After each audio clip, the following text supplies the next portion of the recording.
need to find this place or we'll be late. Make a left on Astrology Avenue. Oh, I'm sorry, I meant right. It should be right here at 444 Spearway. Oh, turn. It looks like Renee. Yay, we're on time. The James and Kelly Show. Great, let's start the show.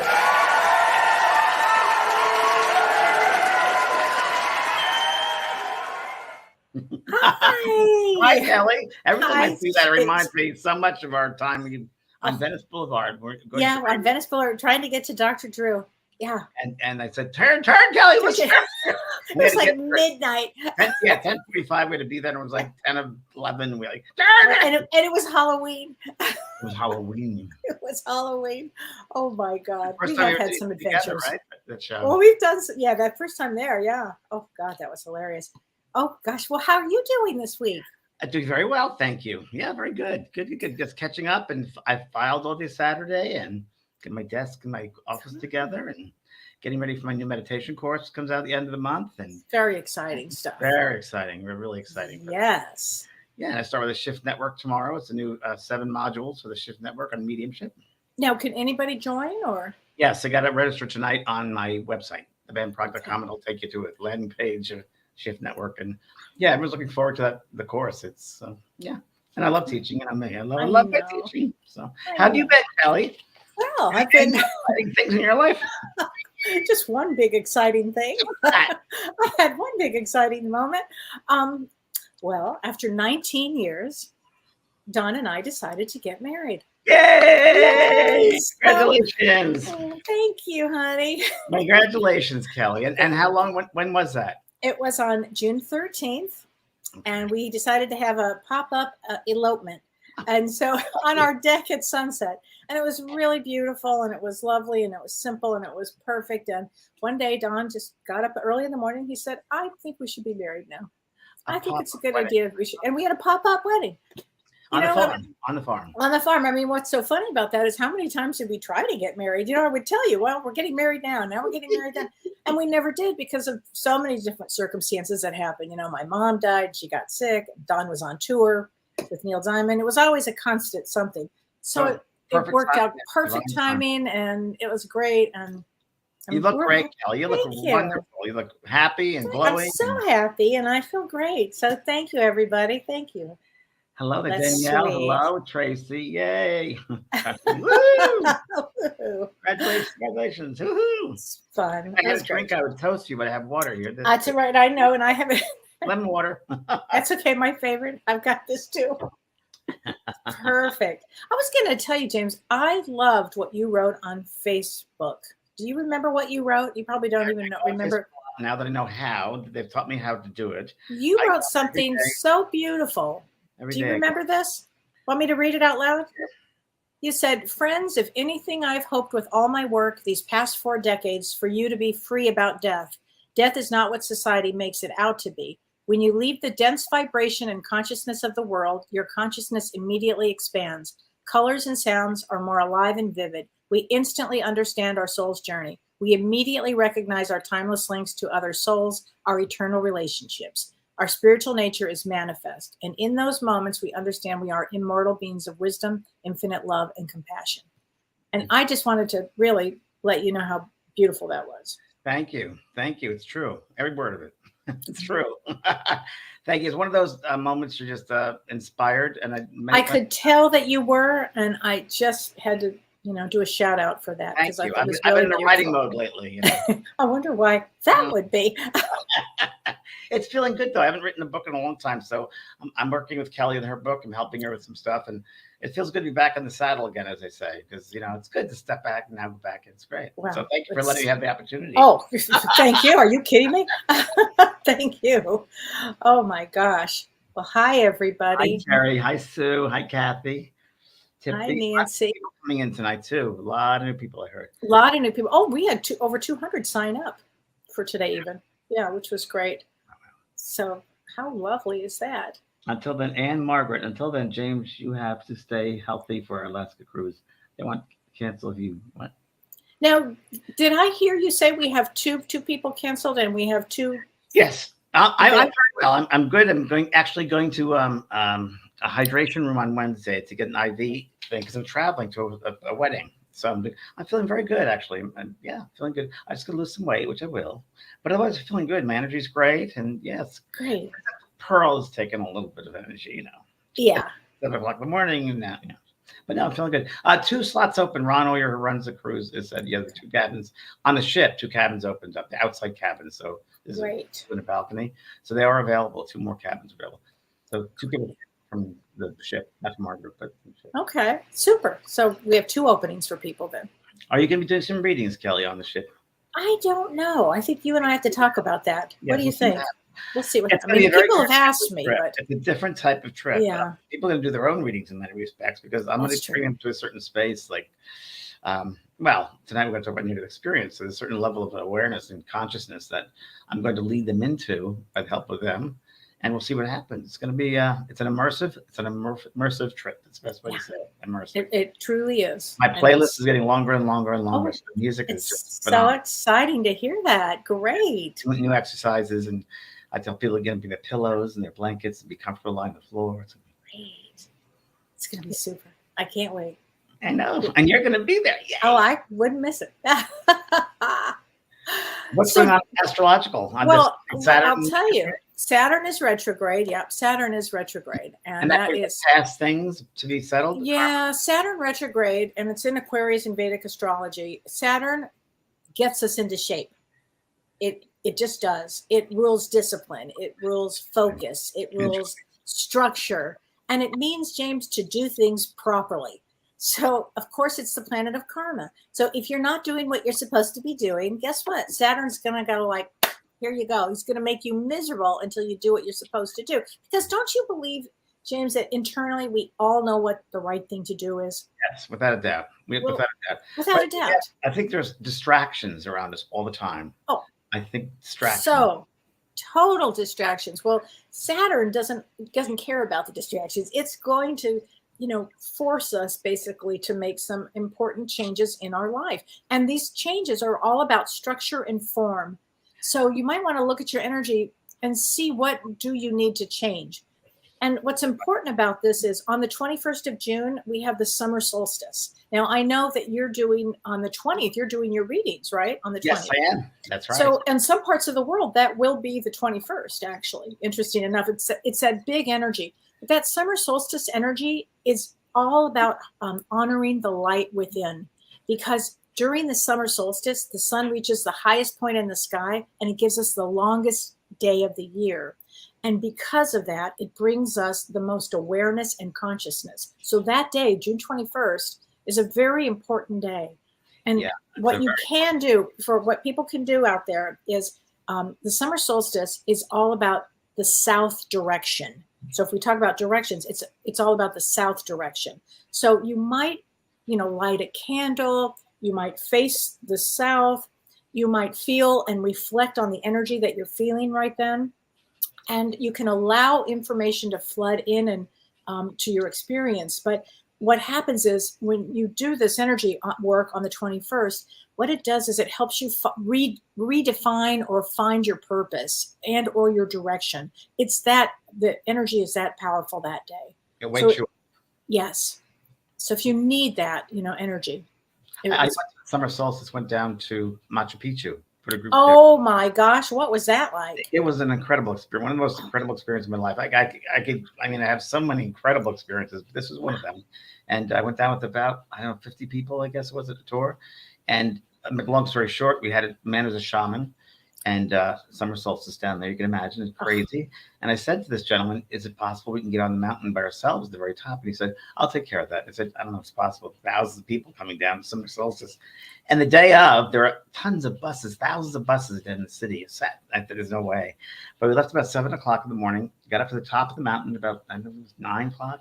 But no, before that, when the sun was rising, we were the only ones on the mountain. Out of thousands and thousands of people and all those buses, we were the only ones that when the sun came up. That's amazing. We took photos of each other, and there are these rays of light around all the people, rainbows of light. And this lovely couple that I know, there's a beautiful green light from his heart to her heart and back and forth. And it's amazing. That energy is exactly right. It's really an amazing energetic time. Wow, it is an amazing, energetic time. Wow, what a great story. Wow. And James, I have to tell you the last thing before we get into our special topic tonight. Today is Juneteenth. And what does that mean, Kelly? Because I don't know. I'm not familiar with that. A lot of people are not familiar with it, but Juneteenth, I don't know. it's the commemoration of the end of slavery in the United States after the Civil War. So what happened is after the Civil War, actually, the Confederate territory was free in 1863. But because they didn't have cell phones and newspapers and anything that would get the information out, there was a part of Texas, in Galveston Bay, actually, Texas, that freedom they weren't free yet. The slaves were not free yet. And so they became free on June 19th, 1865, almost 2 years later, if you can imagine that. So it's a very important day today. Yeah, June 19th. They call it Juneteenth. When did it start, Kelly? 2 years ago. 2 years ago. Yeah. It's recognized nationally. Now, 2 years ago. Yeah.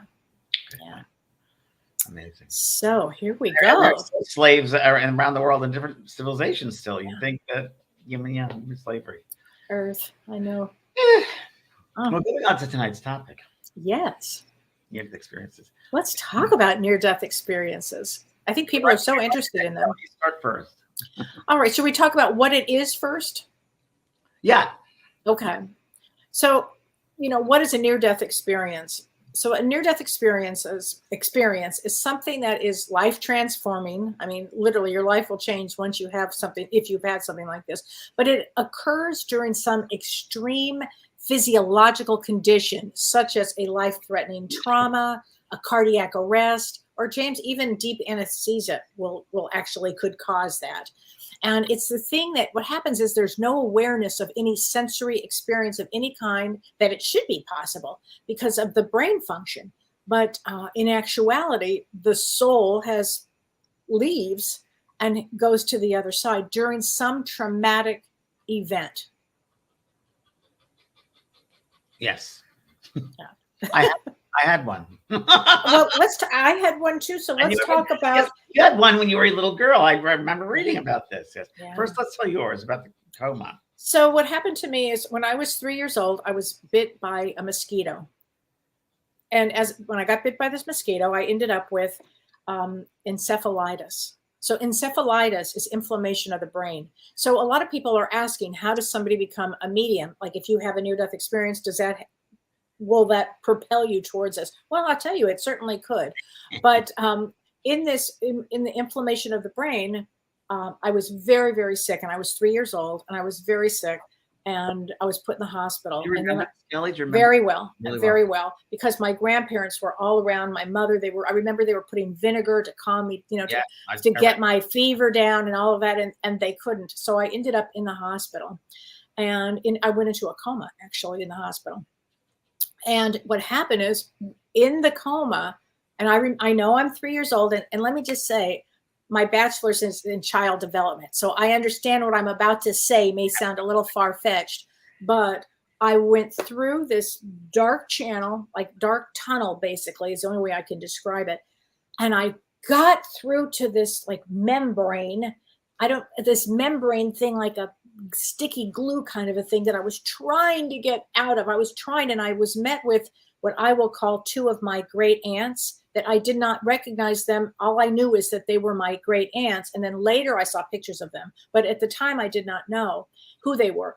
And I was pushing my way. You felt their love. So the love was, I just wanted to go home. I just wanted to go home with them.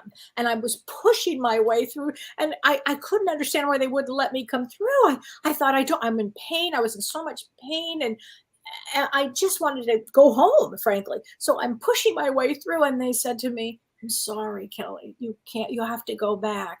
And I was like, no. And I figured I could kind of weasel my way through.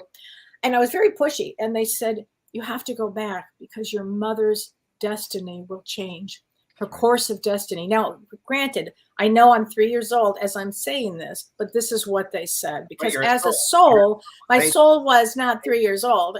And I will tell you what happened when I was forced back into my body, James. I remember just being so depressed. And do you know, I think I was depressed for years after that because I had to come back and I saw the beauty and the love and there was no pain, no suffering. I just wanted to be there on that side. But I also knew I couldn't let my mom down. I knew that. Yeah, Because had I died, my mother would have never been able to do the work that she did. Never. Because she couldn't have survived it. All the lives have been changed for your mother. And Exactly. So when they pushed me back, but I will tell you, have you heard about that like membrane? No, I read that in your book, and I was like reading. I was like, I've never heard that described that way. And I've watched many documentaries, and read a lot of books about your experiences. Never heard of the membrane, and I love that because I love that. Yes. It was like just push. Like if I felt like I could push my body in there, I could get in. And they were like, "No, you've got to go back." And I'm like, "No, I don't want to go back." And you think it was divine time, the membrane wouldn't be there because it would be open, right? Yes, yes. But I do think that is one way that I did become medium. Well, it's also, I think probably you received that love, that you knew that love, you knew there was no death, and you knew there was so much love there. So you knew what the side was like. And just so much love, so much love. You know, it was the same type of feeling when I saw my spirit guides, actually. So much love like that. It was just wonderful. So tell me. No, I haven't gotten that point yet. The third one is great, though.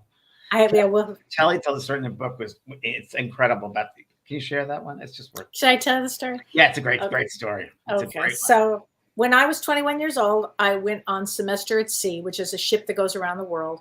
And for a lot of reasons that I talk about in my book, when I was in India, I decided to go by myself. And when I went to India by myself, I got into a cab or taxi, and I just said, take me to, I wanted to go to see like a temple. I just wanted to go to a temple. And I went to Old Delhi, and as I was driving through the streets, I said, no, that one right there. I don't know why I said that one right there, but anyway, I get out and I notice everybody staring at me, and I'm just assuming, look, I've got blonde hair and, I'm 21 years old, and obviously that's why they're staring, but I didn't care. So I walk around, I'm walking around, and all of a sudden this man comes up to me, he's wearing a turban, and he said, excuse me, may I see your thumb? And I'm like, I was very adventurous. What? You want to see my thumb? Okay. And then he said, I'd like to read your thumb. I read the Akashic records. Now, I didn't know anything about the Akashic records. I didn't have a clue what that was, but I said, okay. So I give him my thumb. He reads the thumb, and he takes a little piece of paper and a little tiny pen on the pencil, and he writes down all this information. And I didn't have my passport on me. I don't even think I had my driver's license, but maybe I did, but I was carrying that in my front purse. So there's no way anybody could have seen this information. So anyway, he hands me this little piece of paper, and I unfold it, and it's my first, middle, last name, my mother's first, middle, last name, and married name, my boyfriend's at the time, first, middle, last name. He said to me, you're not going to marry him. I know you think you will. He thinks he's going to go into politics. He will not. You think, which is everything that happened. He said, you will have a daughter. It's not from him. It's somebody else. You'll meet him. And then he said the following. Now you will, in this lifetime, he said, if you're wondering why people are staring at you, he said, you had been stabbed over here. From your belief system. Because he said you were always helping people and giving away all this information as a psychic. You were a famous psychic in this area, is what he said. And he said, in this lifetime, it's going to be up to you to decide if you're going to be that. And then he kind of looked at me and he said, but I think you will. And that's been your journey. And what the book is about, is spiritual awakening. It's all about, should I do this or should I not? And running away from your natural abilities and trying to do what people want you. Yes, it's good. Great story. I mean, that's an amazing. Thanks. It really led me to, to you and everything that I've done. You never know what the destiny points are and how you're going to get there. You don't know. Turns. It's pretty amazing. Yes. Yeah. So tell us about your near-death experience. My near-death experience happened when I was, I was still living in Laguna Beach. So it was over, about 25 years ago, probably. And it was, I went out to LA with my friend Victoria and went to a steak place in Beverly Hills and had a glass of wine and steak. Maybe a bottle of wine we had. Okay. And I had a condominium up there. I was doing the show Ghost Whisperer. And I remember in the morning, I was really sick. Probably early, 4 o'clock, 5 o'clock in the morning. I was very sick, throwing up. And I thought, I'm feeling really bad. I better go home. So I drove down to Laguna Beach, about an hour and a half. I had to stop at every other exit to vomit. That's how sick I was. I got home, and my partner at the time, Brian, was working at the post office, and my neighbor, I call my neighbor, but he brought me some soft drinks, some ginger ale, I think. And I would get really, I feel fine. Then half an hour later, I'd go vomit. So that night, he came to my house, and he said, he's feeling okay. I said, I'm feeling better now. But and I go, whoa, I went to the bathroom, and I blacked out, and my head hit the sink part, and I was on the floor, and I was flying out of my body. Right at, not like I was out of the body, and I was aware that I was looking down at the body and all around, but there's no time, there's no sense of time. And I was like confused because I thought, and it was kind of just a space. And I was like, I know this is not my time, but what am I doing here? And I saw my cousin Patricia right in front of me, who completed suicide many years before that. And she was my closest relative, taught me metaphysics when I was a child, right? Wow. And I said, can you help me out? She says, it's going to be over. Don't worry, it's going to be all over. I said, do you mean over, or over? Because I need to know, because you keep your personality. And she left. She disappears. Next thing you know, I'm in a field of flowers, and my father is there, and he hands me a rose. And he said, it's not your time. You got to go back. And before you know it, I feel like I'm being pulled back toward my body, come into the body, and Brian was over me, and he said, James, wake up, wake up. And I remember my head hurt really badly. There was blood everywhere. And he said, wake up. And all I could say, open my eyes and my mouth, and the words were, dying is easy, living is hard. Oh. And that was not 2 weeks. It was 5 pints of blood. I had an esophageal tear, Mallory Weiss tear. Esophagus. Oh my God. Could have died, yeah. Oh, yeah. I mean, would you have considered that an exit point? I don't know. Could have been, but it's very interesting because I don't know why did that happen. And years later, probably 2 years later, I was doing some seminars, and I was doing a Celebrate Your Life in Phoenix. And the organizer said to me afterwards, said, you know, your readings and your work is so different than it used to be. And I said, really? She goes, yeah, you're like, the guides are like coming right through you now. And so, and she's right. I think the type of way I was working was different. Yeah. So, you know, I would bet so. I would bet. I think every time you have an experience of something like that nature, that it would change the way you do work. And you know, Kelly, with the work we do, I mean, when we open up our minds, we expand. We live in this expansion of consciousness every day with the work we do. And then you come back to this mundane, dense world. Oh, it's difficult. And you try to convey to the human here that you're doing the reading for how open and wonderful and expansive it is. But we'll get there eventually. We have work to do here. We can't leave it here. We're here to do work, and opportunities here. But we do, there's no should ever fear death. It's just a breath in, breath out. It's nothing. It's no pain whatsoever. No pain whatsoever. No. And it's a welcoming home, and you see all your loved ones are coming to get you in the reception, and they're all there. Yes. It's wonderful. Yeah. Oh my gosh. It's Christy V said she had a near-death experience when she was pregnant with her son 13 years ago. She said, I have no idea how long I stayed floating 7 feet above my body. Amazing weightless feeling, and love helped bring me back to my body and healthy baby. Yeah, we'll do it. And there have been many near-death experiences. Victor Zamet, I've mentioned him before, the Lawyer of the Afterlife. He writes a lot about every week in his newsletter on Fridays. He'll mention different near-death experiences over the many, many years and decades. And the famous one, I don't know the details of it. The famous one was a lot of people in surgery, and they'll leave the body of near-death experience. And they're able to tell you exactly how they were operating on them, the pen that the doctor had, the kind of shoes they had. So one person was able to leave the hospital, go outside, and see the sneaker on the 4th floor when they were being operated on. And they came back into consciousness. They told them about the sneaker. And sure enough, there it was on the ledge of the building. Oh, my God. Isn't that amazing? It's amazing. Amazing. Wow. Well, there are a lot of good books on it too. You know, a lot of books on near-death experiences. I mean, Michael Newton's books. What do you think of them? I love Soul, me too. Yeah, I love Michael Newton. He's passed over. Michael Newton, great. I've used him referral for my books. I've used information. He's incredible. And what was the name of the lady? Well, I can't remember her. She did Past Life Regression, but also she did. Oh, Dolores Cannon. Dolores Cannon. Yeah. Incredible about near-death experiences. Dolores Cannon. She was wonderful.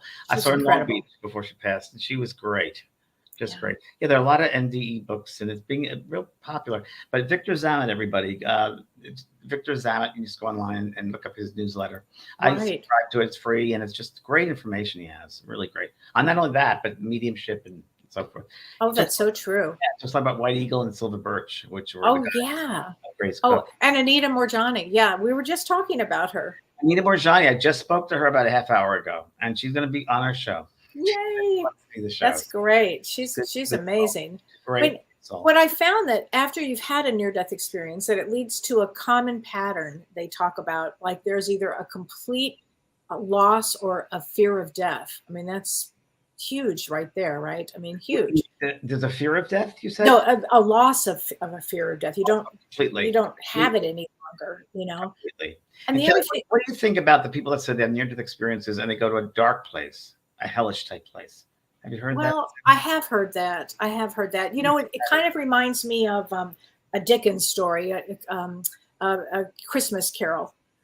You know how you can go to, what's going to happen ahead if you don't change your life. I think that could be it, James. I mean, it could be their own stuff coming out. What their choices have been. Yeah.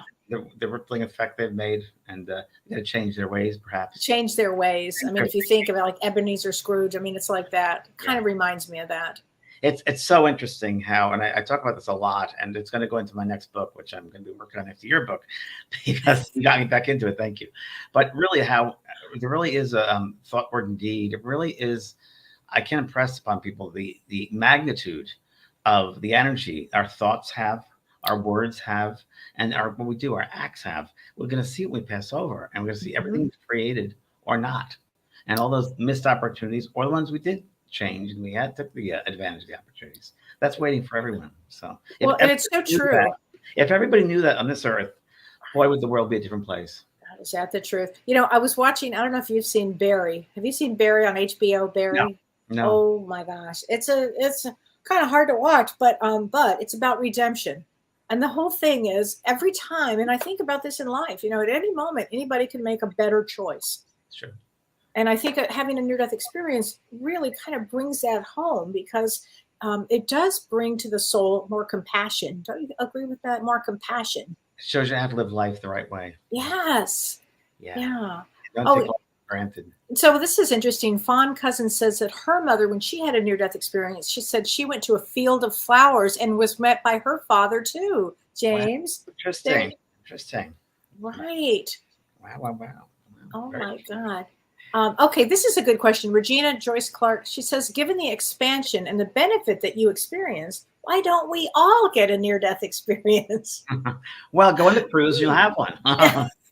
It's going to be very much immersive, like I said earlier. But I want that experience. We talk about levels of consciousness, and you go to a different level of consciousness. And I was talking to Anita just a little while ago about this exact thing, where I said, Anita, it's pretty interesting because near-death experience is when the heavy part of us lifts out of the body. But as a soul, we're mostly here right now, 70%, only 30% in the body. And it's that last remaining dense part that leaves and is aware. Yes. And she said, yeah, that's a good way of thinking about it. That's exactly right. Yeah. But you don't have to die to be happy and to have love to yourself. You got to find love while you're still in the body. That's the best thing. Yeah, absolutely. So Julie Francis says that I believe after her near-death experience, she said her connection to spirit became stronger. Yes, that definitely happens without a doubt. I had you're funny. You talk about your book, Hit in the Head. You're hit in the head. I remember. So funny because as I'm reading your book and I'm thinking, well, these things happen. Right. When I was about 8 years old, we were playing with a matinee theater to see a movie, Western. I think it was in those days. Okay. And I remember playing tag or running around, and someone pushed me, and I hit the side of the building right with the corners, right there. Oh. And it split open, and I had to go get surgery and the whole thing. Oh my God! Yeah. So I'm thinking maybe that was. Oh, of course that would have been an opening because your pineal gland is behind it's your third eye. So the chemical that would have come out of that, would have been, I think, just like important in your work, which is what happened to me. Peter Hurkos, yes. Yeah, and exactly, you're right. Oh my gosh. Helen, look at Helen Meyer. Jesus was there to greet me. Oh, wow. I wanted to live or be with him. I looked down. Oh my goodness! I looked down at my body and saw my family crying, and made the decision to go back to my family. This is a shortened version. So that's a very interesting, Helen. A really interesting one because a lot of people wonder about seeing Jesus or seeing Moses or seeing Buddha or what is that about? Well, I think it's really the mindset or what you're aware of. That might be, my mother saw a priest when she passed over because she was Catholic. So it's your field, it's your reference point, if you will. It's your way of, if that's what you believe. It's going to show up that way. But in my case, and you haven't gotten to this part of my book yet, but after my head injury, after the baby goes out the window, I haven't gotten there yet either. Yeah. Oh God. Oh yeah. Yeah. Wait for that part. Yeah. Way after that, but no, not too far after, but after. But what happened is after my head injury, and I thought I was dying. Actually, I just assumed it. I looked up and I actually saw Jesus, and I don't have a Jesus reference. I mean, my father was Jewish, my mother was Southern Baptist. I had zero religion, zero. So I think that. I don't know how to explain that, but often if there's a belief system in place and you pass on the other side, of course that's going to be, if it's Catholic, if it's whatever it happens to be. In my case, it really wasn't the case.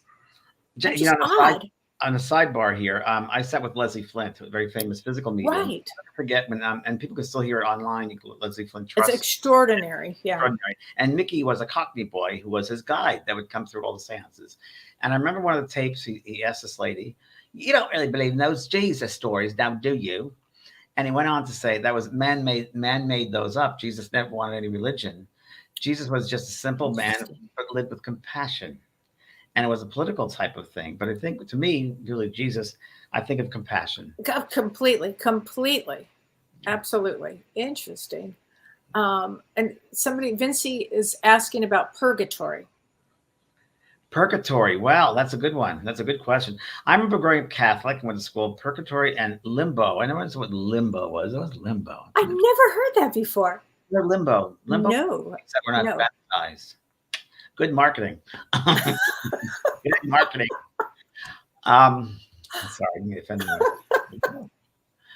That goes back to when I was 8 years old, eating the body and blood of Christ. I'm like, what? Okay.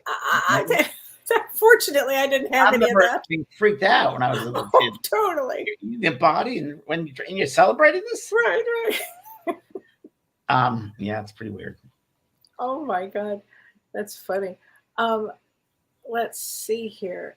Okay, there's a lot of people that have had these different experiences. Purgatory. So what about purgatory?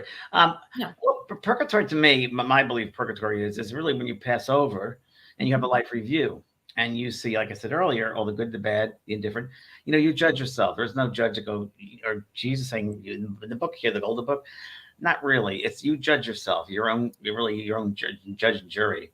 Yeah. And you see the tests, the lessons that you passed and lessons you did not pass. And sometimes if you hurt somebody, and I can only say this based upon many readings I've done, but one of the ones I remember very well was a girl came to see me for private reading back when I was in LA, and her father came through. It was a good reading. It was a very good session. Toward the end, she said, "I asked you any questions." She said, "Yes, I've 50 years. My father never said I love you. Why?" And the father said, "I know you've been hurt by this. I've been hurt here too. I couldn't move on until I was finally able to tell you, I'm sorry I couldn't say I love you. I never was taught love by my parents, so I didn't know what it was." Oh gosh. So we feel things. We pass over. We feel things 10 times, 20 times, 30 times stronger than originally when we created it.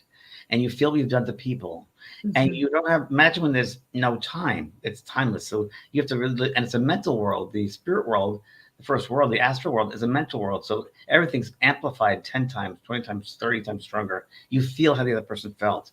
And sometimes it's so overwhelming that this person is, many times you're just stuck in that space until they get help from those beings on the other side, the guides and teachers and so forth, and help them through it. Or our loved ones praying for them.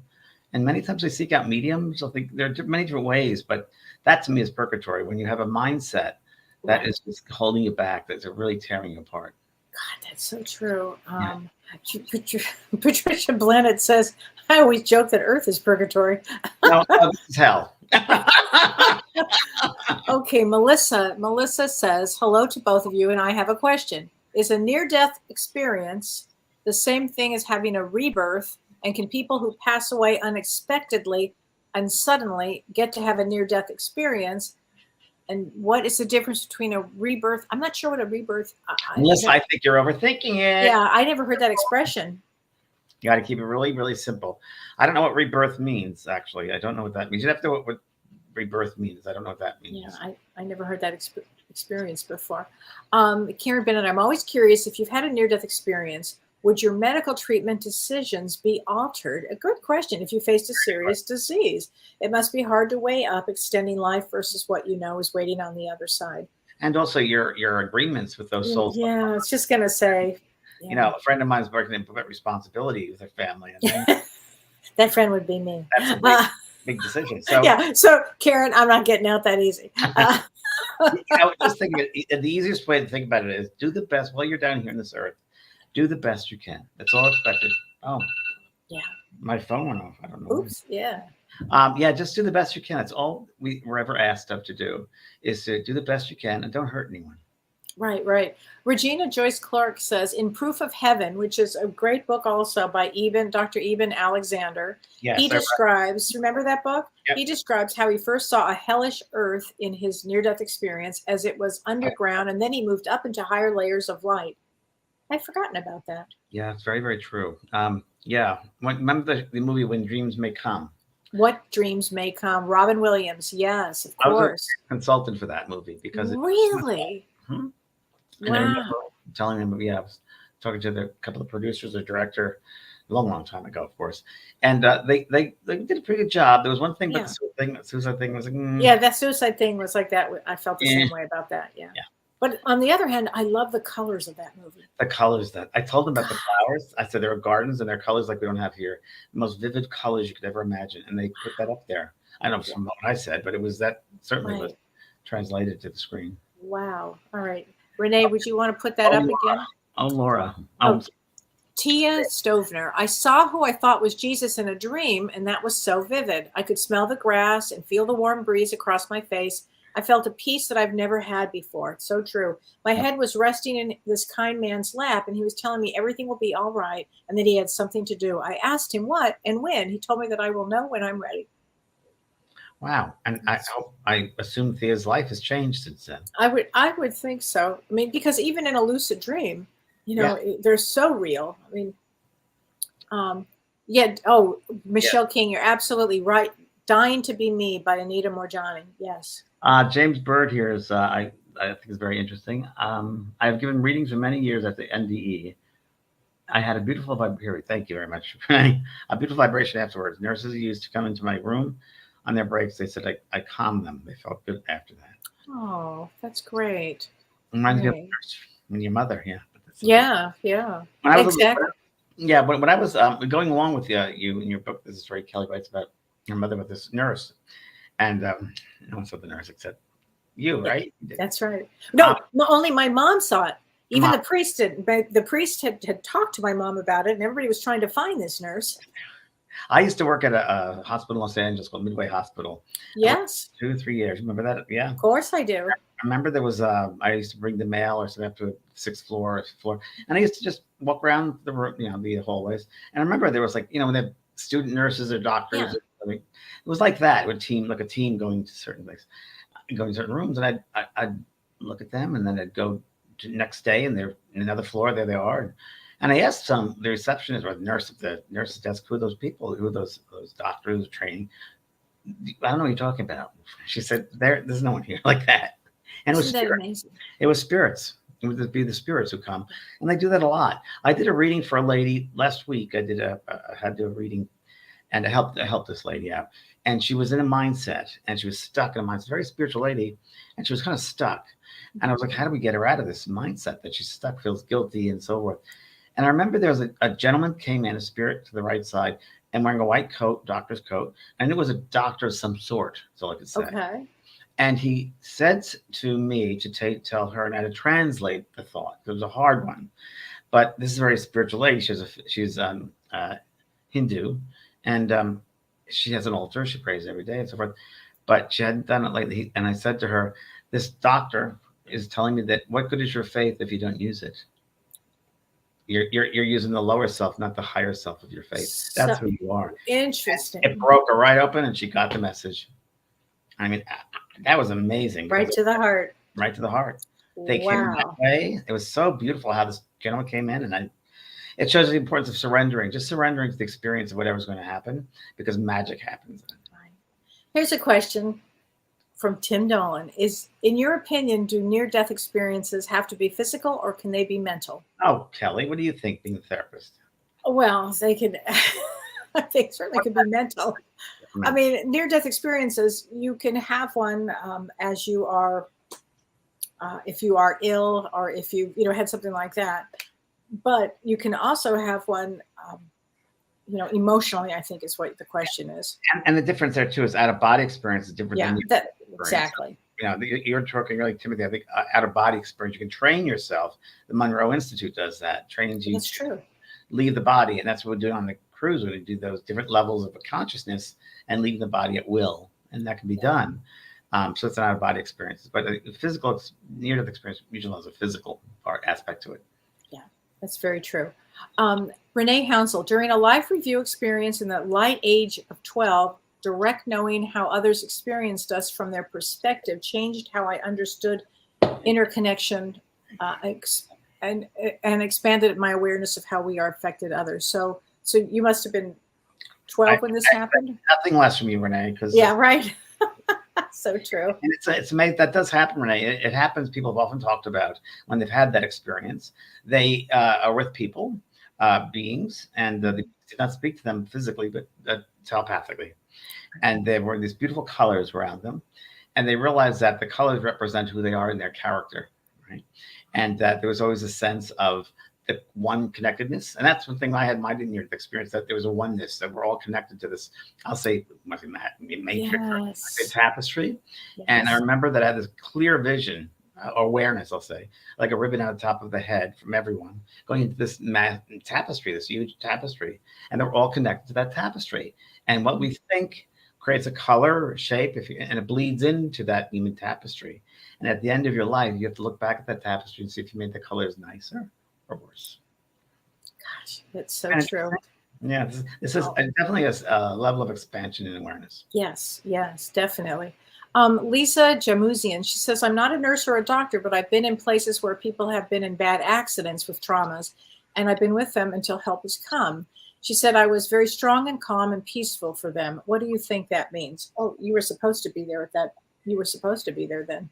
Yeah. And I think it might be you were a guide took you over. A guide came through you and inspired you, if you will, want to use that. I think that we have to realize that we leave the body a lot. Every day we leave the body, whether it's we're driving and all of a sudden we don't go at the exit. We miss the exit. Where was I? We're reading a book. I remember we just read 5 minutes ago. Right. Where was your consciousness? Probably outside. So just leave. So many times if something happens like that, you'll be called in, and the big people up there come and help you, and you probably you were the medium in that respect. You were inspired, then they were there in the physical levels. Laura, a friend of mine completed suicide some years back, and one day I was out on my walk praying for him to be able to raise his consciousness and stop suffering. I was just rolling off these prayers, and bam, he came through and told me he could hear me. And he thanked me for praying for him. Oh, that's great, Laura. That's really great. They do. They hear us so much. Oh my gosh. So the magnitude of the prayers, they hear us 100 times stronger than they know we're thinking. They know it. They know it very, very much. So my sister passed over in April and she hasn't stopped. Oh, she hasn't stopped with the dimes.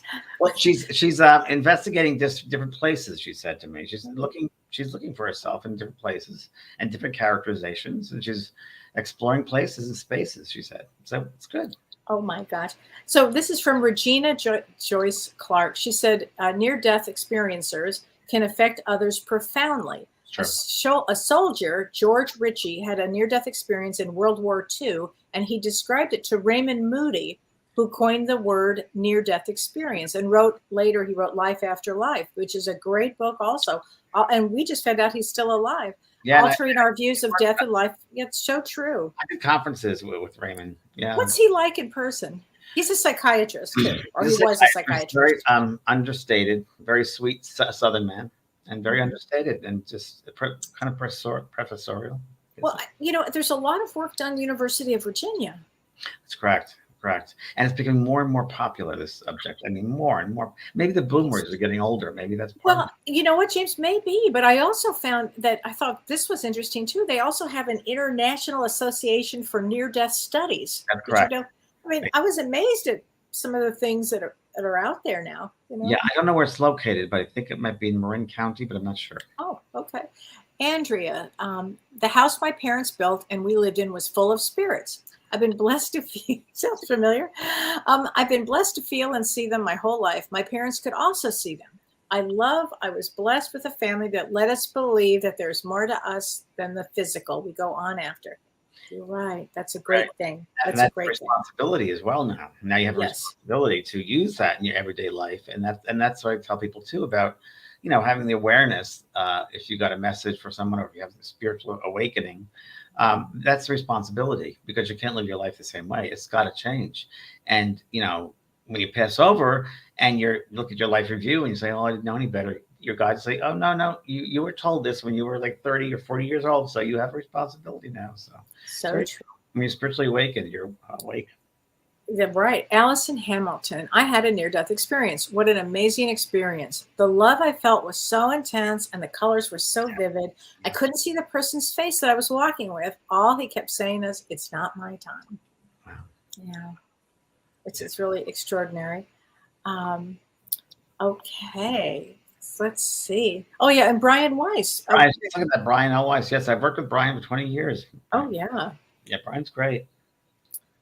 Gina Knapp, have you ever received physical items from spirit? I found an angel wing pin in my loft and no one knows where it came from.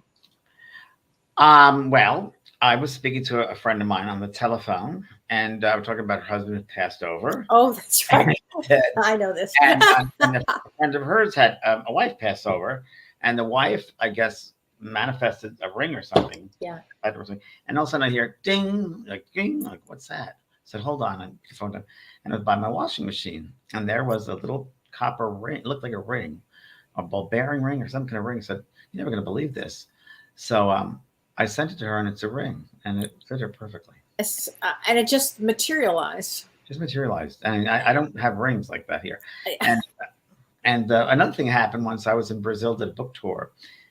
Brazil's full of mediums. It was 25 years ago. Right. I think it still is.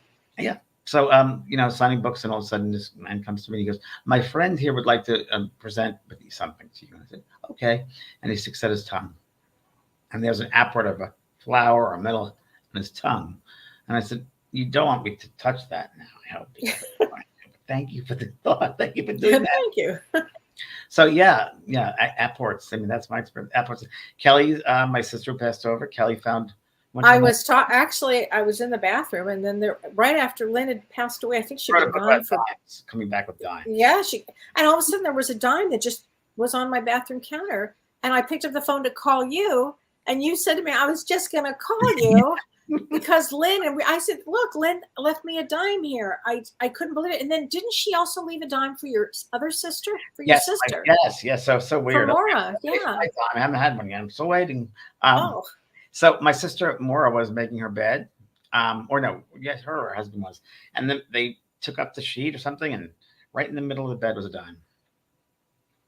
I mean, yeah, that's her for sure. Yeah, they do that. They leave things around, feathers as well. I mean, I was talking again to Anita before, and we talked about how they can take your mind and they can focus your mind to certain things. She said her mother comes a lot to her, and it'll be something where she has to pay attention.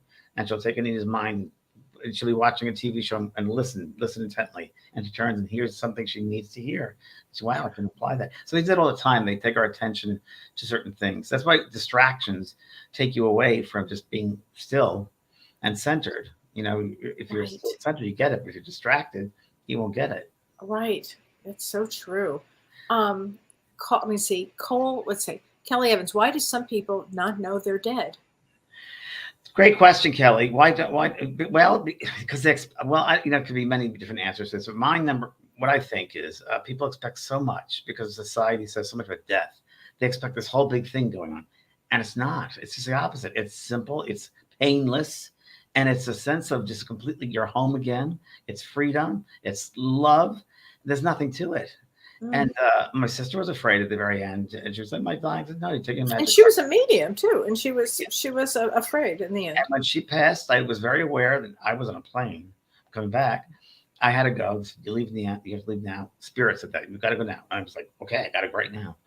And when she died, I saw it was like a Viking funeral. There was like these beings that were holding her, and it was like, well, white, like white light. I saw her in a blue and white luminosity, and it was very interesting. But yeah, I mean, it's gosh, I mean, wouldn't it be great if people realize there's no death? There's no such Yes. thing as death.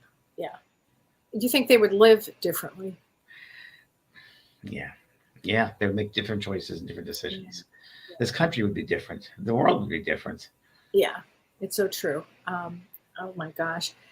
So, hi, Karen from Brisbane, Australia. Thanks for watching. Let's see Andrea here. Andrea Tavarnina. After my father died, his soul came to me in my dream. Now, the number one way they communicate is a dream state. Yeah. I've always been a dreamer. Mm-hmm. He told me we will always, there you go, thank you. He will always be together, me, my mom, father, and brother. My father told me our souls are always together.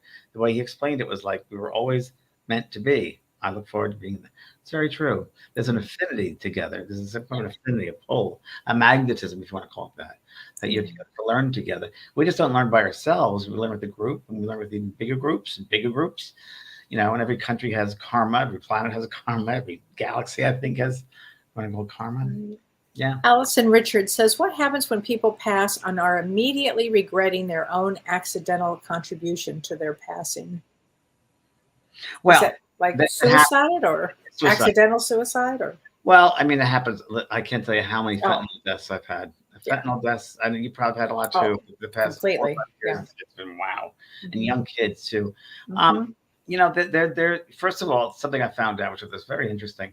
The people that helped them over in those cases, the family would be there, but there also are those who pass the same way.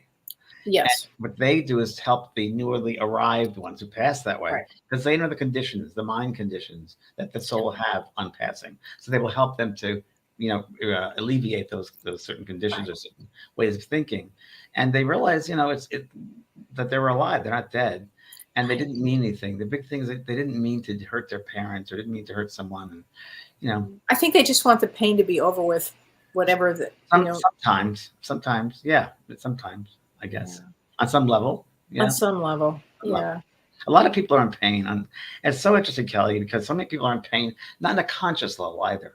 Deep down, right? Traumas and deep down, deep rooted. Yeah. Deep rooted. Especially my new course, which is coming out June 28th. And we'll talk about it again next week. But I'm really proud of it. We just got the final look of it, and it's just fantastic. And this is the meditation course. Meditation course. Oh, I can't wait. Weeks, and I recorded in a studio, and I hired a producer to do some of it. I have a videographer, and it's really I'm so happy how it turned out. And it was really written by myself and this girl Kelly Brown. Worked a lot with Hay House. And it's just, I don't know, it's just something very special about it. Yeah, on the website, you'll see the... oh, I can't wait. This is fantastic. Right. I mean, it's so necessary and so needed now. And it's a very different type of meditation. It's about sitting in the stillness of your being, letting your soul experience your soul from the inside out is what it's about. It's good. So I want to tell you about that. Oh, I can't wait. I can't wait. So Regina Joyce Clark says, David Ditchfield, and I don't know that name, James, do you? Has written of his extraordinary near-death experience after being pulled under a train. Oh, yikes. Wow. And then became a painter and a composer, though before he was neither. Interviewed all the time. What he saw and was told on the other side was riveting. Wow. Amazing, Regina. Wow. That is something. You know, Mary Steenburgen, she's a friend of mine. She was in the movie. She was in your movie, yeah. That's right. And actually, someone came up to me the other day and they said, "I saw your movie." I said, "Oh," they said, "and you did a big part." And I said, "Yes, I was an organ player." That's right. So, that's great. But she was under sedation, I guess, for some work she was having, that's an operation or something, and anesthesia. And she woke up and she was able to play, I think it was the saxophone, and she does music now for Disney and Pixar. And she's written over, I think, 500 songs. Yes. And she wrote a song, I think, with Dolly Parton. I mean, she's done, it's like extraordinary. Amazing. Yeah. Ann Rogers asked, what about Embraced by the Light? Have you read it? It sounds familiar. I met Betty Eadie. I did Larry King. Oh, her. Yes. Yeah. Yes. Bless Betty Eadie. I don't know if she's still around. But no, I don't think she is. I think she might have passed. But God bless her, because she really was a pioneer. She was the one that really opened the door for that. Yeah. And Raymond Moody, really the pioneers in that and years of experience. And she really is a lovely, lovely soul. And she wrote that lovely book, Embraced by the Light, one of the first books I ever read, Embraced by the Light. You know, I think it was one of the first books I ever read, too. And I think she did a book, believe it or not, on Atlantis, too, back in the day. Yeah, she was really extraordinary. I forgot about her. Yeah. Yeah. Oh my God. Mary Snyder says, thank you guys for getting these together. You're so welcome. So interested and helpful to so many. It is. Okay. Okay. Pam Thomas Dubach. I have a distant relative, Greta Alexander, who was struck by lightning. And once that happened, she became a medium. I never met her and she passed over. That can happen. That can happen, definitely, without a doubt. Without a doubt. Again, a trauma event. Yeah. And it's interesting on the other side, electrical, what we would have chosen. Yeah, electricity. Right. We're all electric. I mean, it's just like ampage. Ampage goes, woo, and that's what it is. It pulls up the vibration, it speeds it up. Cindy D'Amico. Kelly, I'm sorry. There was a great movie which everyone should watch if I haven't seen it yet. It was years ago. It was made, and it was one of those movies you're like, wow, I just love it. Powder. Do you remember Powder? I think was struck by lightning.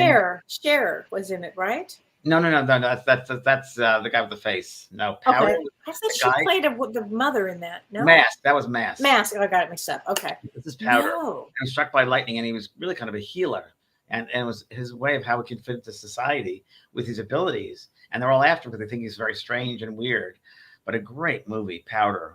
Everyone should watch that if you haven't seen it yet. Oh my gosh, I will definitely see it. You'll love it, Kelly. Yeah. Oh, there's no doubt. Favorite paranormal movies of a long time. Oh my gosh. What now? Did you write a book on dogs, James? Peony and Roses is asking. Did I write a book about dogs? On dogs? No, not yet. No. Okay. I left that to Shirley MacLaine. She did a dog. Her dog wrote the book. That was the last one. Okay. No, Betty is still living. Thanks, Stacy. Her book helped me so much after my dad died. Okay, that's good to know. I think she's up in Oregon. Last time I know. Wow. Gold Bullet Entertainment. There you go. Hello, Kelly and James. My name is Marcus. My NDE was in 2017. I was stricken an autoimmune disorder called solar. Oh, thank you. Urticaria. I suffered with nerve pain over my entire body, like being dropped into the heart of the sun. Wow. Finally, the second Wednesday in April of 2017, I left work. Returning home, I needed to take the edge. After a conversation with a being, I took a handful of pain pills and a half bottle of whiskey. Wow. I died on my bedroom floor. The other side is sweet love. Wow. That's pretty amazing. Wow. Wow. That's amazing. Wow. I'm glad you're still here. Yeah. You change the world with experience like that. You can change the world. Everyone needs to. Well, that's the truth. If you have an experience like that, write about it, talk about it. Absolutely. Get it out there. Don't keep it to yourself. Spread the love. Really. Right.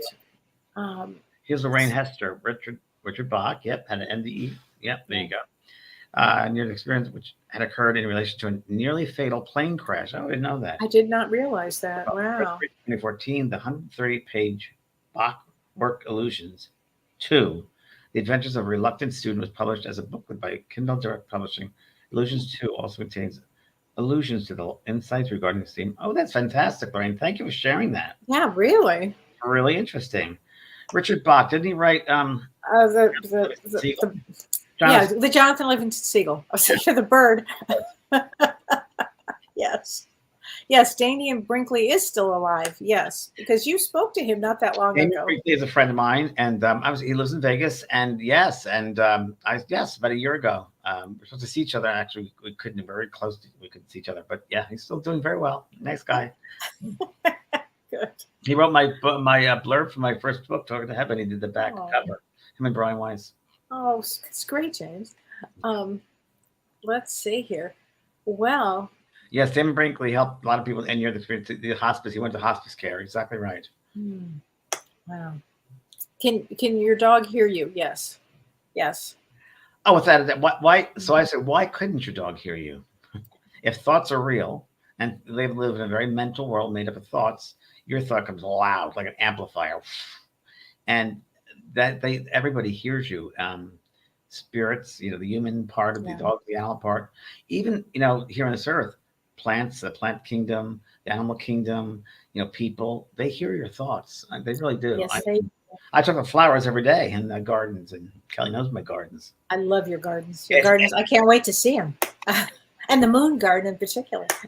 With your moon there, your moon is there, and you'll be freaked out when you see it. It's all different. I can't wait. And where did you put that birdhouse? I have about 10 birdhouses. The special one I sent you. You'll have to remind me which one because I have several. places. Okay, I can't wait. I feed the birds every Sunday. Okay. Boy, they're voracious now. They expect it on Tuesday. It's empty. All little. Okay, ours too. Yeah. Yours too? Yeah. Ours is Monday though. We were out earlier. And what do you feed them, Kelly? Oh gosh, that's a Dawn question. All kinds of bags of stuff. Sunflowers and things like that. Yeah, a bunch of stuff. And then the birds knocked out all of these seeds, and so now I have sunflowers growing everywhere. That's right. It's kind of cool. I like it. Anyway, so tell us this week. You're going to New York this week, I think, right? Yes, tomorrow I'm working with Shift Network. Network this is exciting.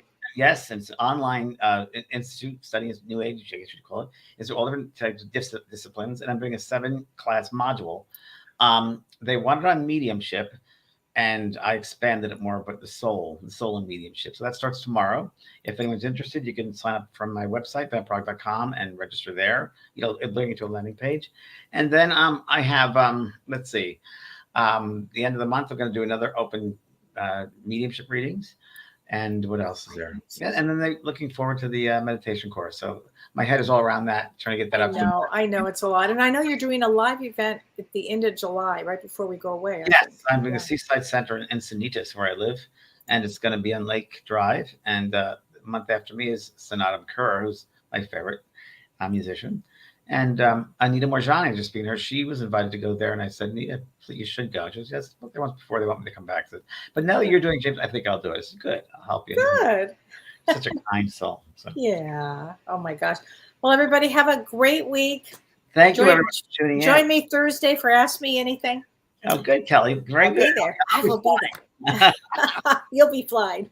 All right, honey. Take care. Thanks, everybody. Thanks for now. Bye.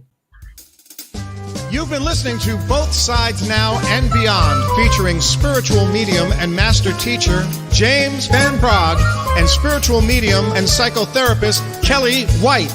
That was great. Maybe we changed some lives. And maybe opened up some minds. Which way do I turn? Right. I mean left. James and Kelly Show.